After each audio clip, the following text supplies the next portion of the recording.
नमस्कार दोस्तों, पाथफाइंडर पर आप सभी का स्वागत है। दोस्तों, आज के सेशन में हम बात करेंगे नेपाल के वॉर्स की या उस नेपाल की कसम की जिसमें उन्होंने कहा है कि वो रिट्रीव करेंगे भारत से टेरिटरीज अपनी, लेकिन चाइना के संबंध में वो बिल्कुल मौन है।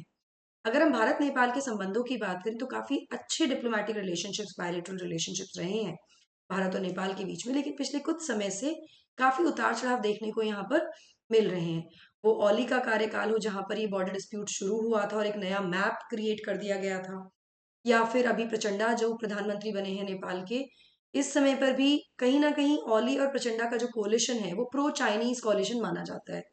इसका भारत पे क्या प्रभाव पड़ सकता है, भारत नेपाल के संबंधों के बारे में भी आज के सेशन में हम बात करेंगे।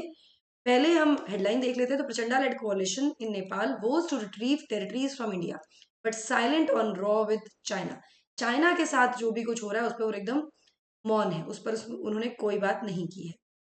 तो नेपाली प्राइम मिनिस्टर पुष्प कमल दहल, जिन्होंने ट्रस्ट वोट हासिल कर लिया था प्रतिनिधि सभा या फिर हाउस ऑफ रिप्रेजेंटेटिव्स में नेपाल में, उन्होंने कहा कि उनकी कंट्री जो है वो एक बैलेंस रिलेशनशिप चाहती है भारत और चाइना के साथ। साथ ही में जो पुष्प कमल दहल है, उनको प्रचंडा भी कहा जाता है, ये काफी प्रो चाइनीज प्रो चाइना देखे जाते हैं, माने जाते हैं। जो कोलिशन है जिसको वो लीड कर रहे हैं कंट्री में, उसने वो किया है, उसने कसम खाई है कि वो रिट्रीव करेंगे अपनी टेरिटरीज, जो ये आरोप लगा है एक्चुअली भारत पर कि वो भारत ने ऑक्यूपाई की हैं।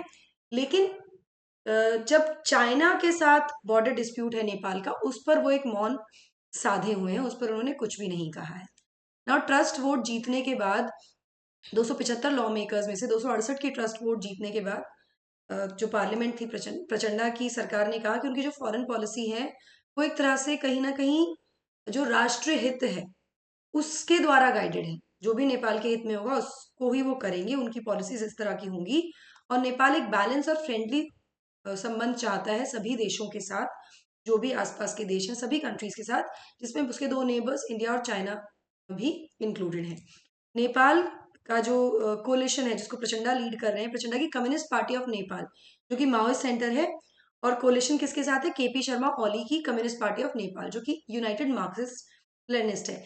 इसके बारे में ऑलरेडी जब प्रचंडा ने शपथ ग्रहण की थी एज द पीएम, मैंने एक सेशन बनाया था जहां पर मैंने डिटेल में बताया था कैसे कोलिशन बना और कैसे लास्ट मोमेंट पे प्रचंडा ने देवबा की जो एक तरह से उनका जो एक संबंध ये था, कोलिशन ही कह सकते हैं, एक अलायंस था, उसको ब्रेक करके ही went with Oli last moment पे, and then rest is history. वो सेशन क्रिएटेड है ऑलरेडी प्लेटफॉर्म पे, आप जाकर दिसंबर प्लेलिस्ट में उसको चेक कर सकते हैं, तो आपको ये पूरा पॉलिटिकल बैकग्राउंड यहाँ पर क्लियर हो जाएगा। चलिए, जो कोलिशन गवर्नमेंट है जब ये बनी तो इसने प्लेज किया अपना कॉमन मिनिमम प्रोग्राम, सीएमपीस को कहा जाता है।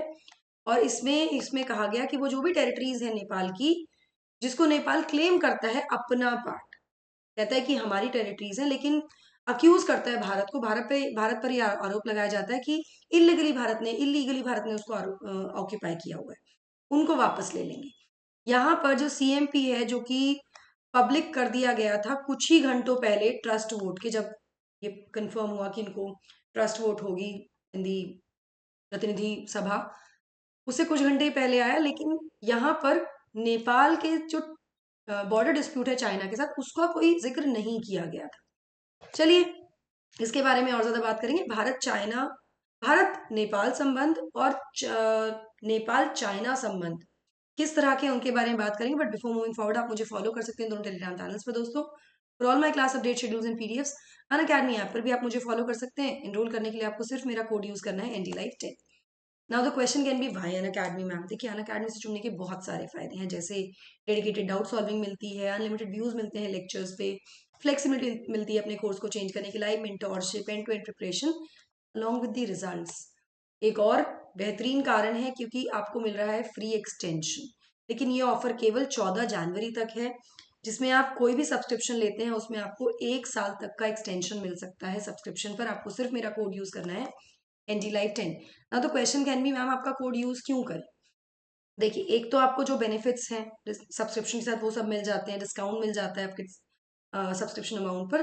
साथ ही मेरी पर्सनल गाइडेंस, मेरी मेंटोरशिप भी आपको मिलती है आपकी जर्नी में। सब्सक्रिप्शन लेने के लिए plus iconic combo, you just have to use my code NDLife10 and you can see the difference in the price.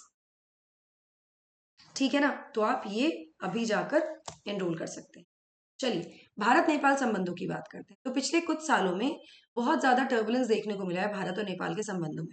2015 में जब मधेसी इशू बहुत ज्यादा एकदम से फ्लेयर अप हो गया था, तब भी नेपाल के कुछ पॉलिटिशियंस ने भारत को इसके लिए जिम्मेदार ठहराया था।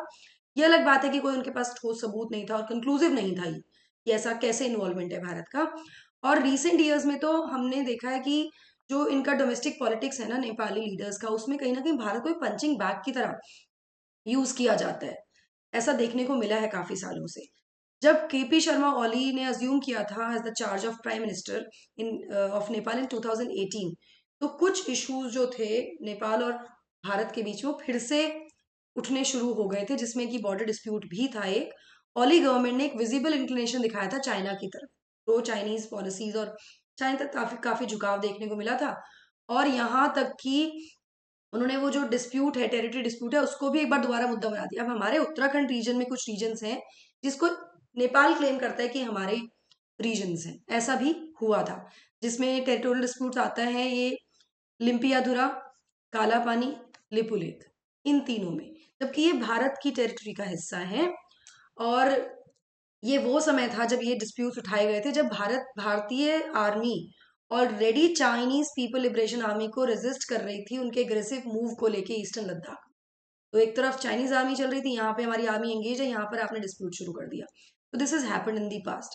नाउ केवल इतना ही नहीं, ओली ने तो एक नया मैप भी बना दिया था, क्लेम करते हुए कि 400 स्क्वायर मीटर किलोमीटर्स का जो 400 स्क्वायर किलोमीटर्स का जो एरिया है भारत का, वो नेपाल का पार्ट है। ऐसा भी किया गया तो उसकी पार्लियामेंट ने इसको एंडोर्स भी किया। और ये माना जाता है कि ये सब चाइना के इशारे पर हो रहा था, ऐसा माना जाता है। नाउ दिल्ली और काठमांडू के संबंध थोड़े इंप्रूव हुए, ट्रैक पर आने शुरू हुए with a lot of projects, hydro power projects etcetera coming up. जब शेर बहादुर देवबा ने नेपाली कांग्रेस के हैं, उन्होंने प्राइम मिनिस्टरशिप ली, या वो प्राइम मिनिस्टर बने नेपाल के इन जुलाई 2021। लेकिन ये बहुत छोटे पीरियड के लिए रहा। अब फिर से 26 दिसंबर 2022 को, लगभग 1.5 साल बाद ही, Prachanda became the prime minister now. Now Nepal के जो प्राइम मिनिस्टर प्रचंडा, उनका प्रो चाइनीज आइडियोलॉजी मानी जाती है, प्रो चाइना आइडियोलॉजीज है उनकी। प्रचंडा, मैं आपको बता दूं, उनका थोड़ा सा बैकग्राउंड बता दूं, एक अल्ट्रा लेफ्टिस्ट इंसर्जेंसी, मतलब एक तरह का प्रोटेस्ट इन्होंने शुरू किया था नेपाल में 1996 से लेकर 2006 के बीच में। उन्होंने अब ओथ लिया as a prime minister of Nepal, sorry this is wrong, Nepal के प्राइम मिनिस्टर बन गए हैं वो 26 दिसंबर 2022 को उन्होंने ओथ ली है ना। कोइंसिडेंटली ये जो दिन है ना, ये वही दिन है जो कि मार्क करता है 130th birth anniversary of Mao de Jong, जिनकी आइडियोलॉजी से इंस्पायर होकर प्रचंडा ने ये रिवोल्ट शुरू किया था देश में। माओइस्ट लीडर है प्रचंडा, ये प्राइम मिनिस्टर बने हैं ओली के सपोर्ट से।